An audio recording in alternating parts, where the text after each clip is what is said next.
Gloire au Père, au Fils et au Saint-Esprit, comme il était au commencement, maintenant et toujours, et dans tous les siècles des siècles, ainsi soit-il. La Sainte Trinité. Qu'est-ce que la Sainte Trinité? La Sainte Trinité est un Dieu unique en trois personnes, le Père, le Fils et le Saint-Esprit. Le nombre 3 se trouve dans certains phénomènes de la nature. Par exemple, il y a 3 règnes dans la création, minéral, végétal, animal, 3 états des corps, solide, liquide, gazeux, 3 divisions du temps, passé, présent, avenir.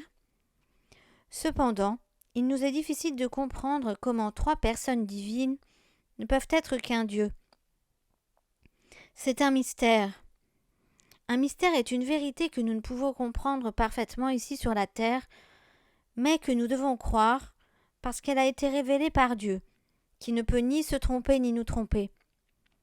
Dans un premier temps, nous étudierons comment 3 personnes divines peuvent être un Dieu unique, puis nous regarderons les Écritures saintes pour montrer les preuves de ce dogme. La Sainte Trinité. La Sainte Trinité est un Dieu en 3 personnes, le Père, le Fils et le Saint-Esprit. Il nous est impossible avec notre faible raison de comprendre cette vérité. On l'appelle donc le mystère de la Sainte Trinité. La Trinité est incompréhensible et inexprimable. Il n'y a pas que des mystères dans l'ordre surnaturel, il y en a aussi de très nombreux dans l'ordre naturel. Qu'est-ce que la germination, par exemple?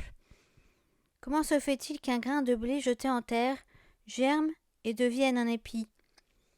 Qu'est-ce que l'électricité? Qu'est-ce que l'attraction des corps? Tout ça nous montre bien qu'il y a des choses dont on ne comprend ni le comment ni le pourquoi dans l'ordre naturel. Il nous faut donc admettre qu'il en est de même dans l'ordre surnaturel. Des choses dépassent notre intelligence. Il y a des choses très claires pour l'intelligence infinie de Dieu et incompréhensibles pour nous avec notre intelligence plus limitée. Ce que l'on peut dire, c'est que celui qui refuserait de croire ce mystère, sous prétexte qu'il ne comprend pas, ressemblerait à un aveugle qui contesterait l'existence du soleil parce qu'il ne le voit pas. Comme nous l'avons dit, il y a beaucoup de choses dans la nature que nous sommes incapables d'expliquer. À plus forte raison, nous sommes incapables de comprendre ce qui se rapporte à Dieu. On peut toutefois expliquer la Sainte Trinité en prenant l'exemple de l'eau, qui peut être liquide, solide, gazeuse, et quel que soit son état, c'est toujours la même molécule, H2O. Que savons-nous de la Sainte Trinité? Ce que nous savons de la Sainte Trinité, c'est que la première personne de la Sainte Trinité est le Père, parce qu'il ne procède pas d'une autre personne, et que de lui procèdent le Fils et le Saint-Esprit. Le Fils est la deuxième personne, car il est engendré par le Père, et qu'il est avec le Père, principe du Saint-Esprit. Le Saint-Esprit est la troisième personne, car elle procède du Père et du Fils. Les 3 personnes divines sont égales en tout. Elles ont en commun toute perfection. Cependant, la puissance et la création sont attribuées au Père. Toutes les œuvres qui se rapportent à la sagesse sont attribuées au Fils, et la sanctification des âmes, par la grâce, sont attribuées au Saint-Esprit. Seule l'incarnation et la mort sur la croix appartiennent en propre au Fils. Comme nous l'avons dit, le Père n'a pas d'origine et ne procède d'aucune autre personne, mais le Fils procède du Père et l'Esprit Saint procède du Père et du Fils. Pour expliquer cela, on peut prendre l'exemple de quelqu'un qui se regarde dans un miroir. Il engendre sa propre image. S'il en perçoit la beauté, il s'aimera lui-même. Dieu se voit dans le miroir de sa divinité et engendre cette image consubstantielle. L'Esprit Saint peut être d'autant plus regardé comme esprit d'amour. Le Saint-Esprit procède du Père et du Fils, comme la chaleur vient du soleil et du rayon. Qu'en est-il des preuves de ce dogme? Y a-t-il un fondement dans l'Écriture sainte et la tradition? Qu'en est-il de l'Écriture sainte? Le dogme n'a pas été révélé, tout au moins d'une manière explicite, dans l'Ancien Testament. La connaissance du mystère n'était à ce moment, et jusqu'à l'incarnation de Jésus-Christ, d'aucune utilité. Elle aurait pu être nuisible en incitant les Juifs, déjà trop enclins à l'idolâtrie, à adorer plusieurs dieux. C'est pourquoi l'Ancien Testament a surtout insisté sur l'unité de la nature divine. Cependant, nous pouvons noter différentes allusions à la Sainte Trinité dans l'Ancien Testament, comme dans Genèse chapitre 1 verset 26, avec l'utilisation du pluriel.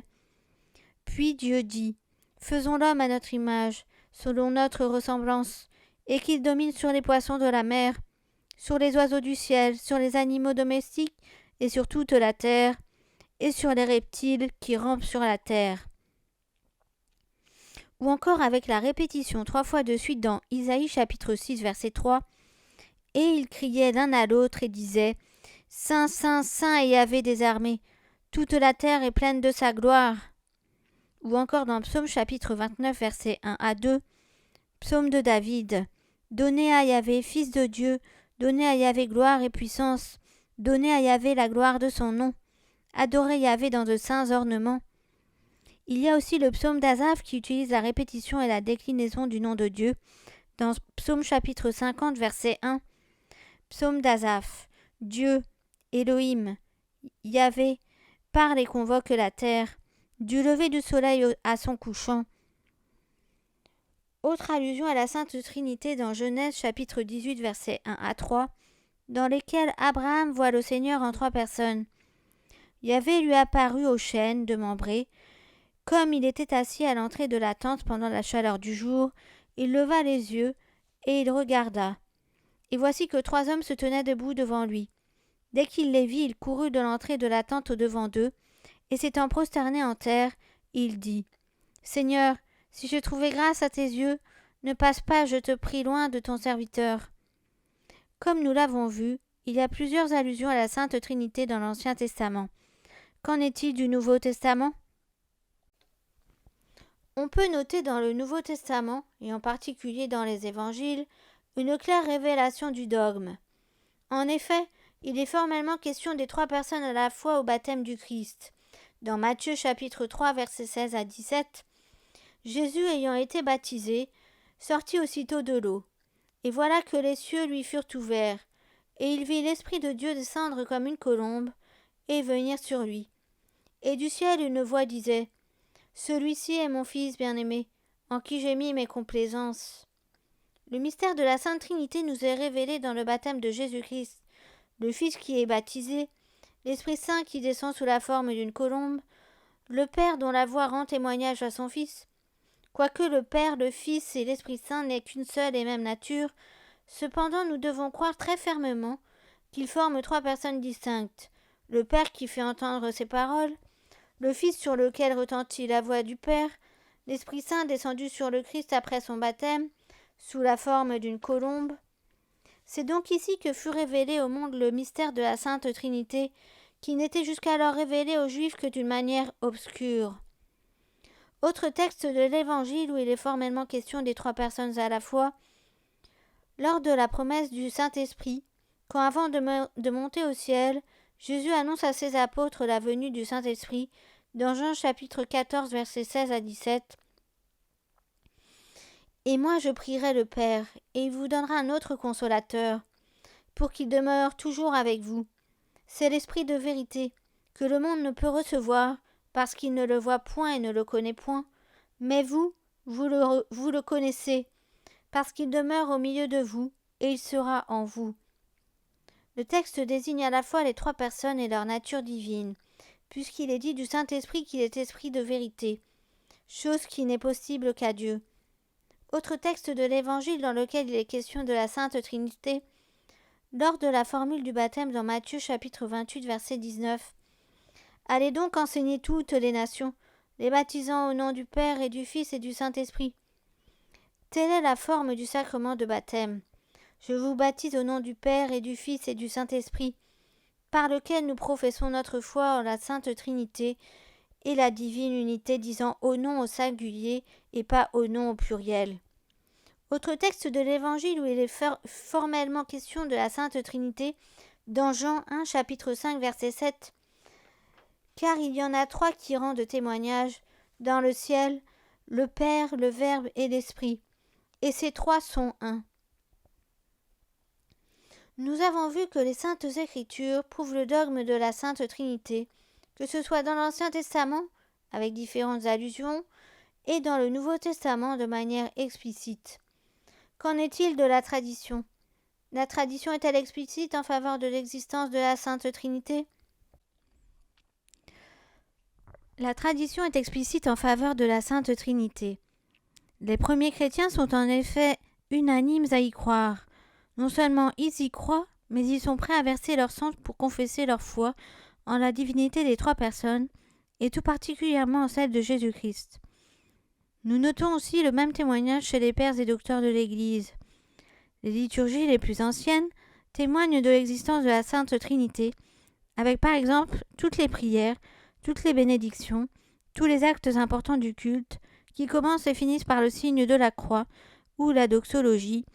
Gloire au Père, au Fils et au Saint-Esprit.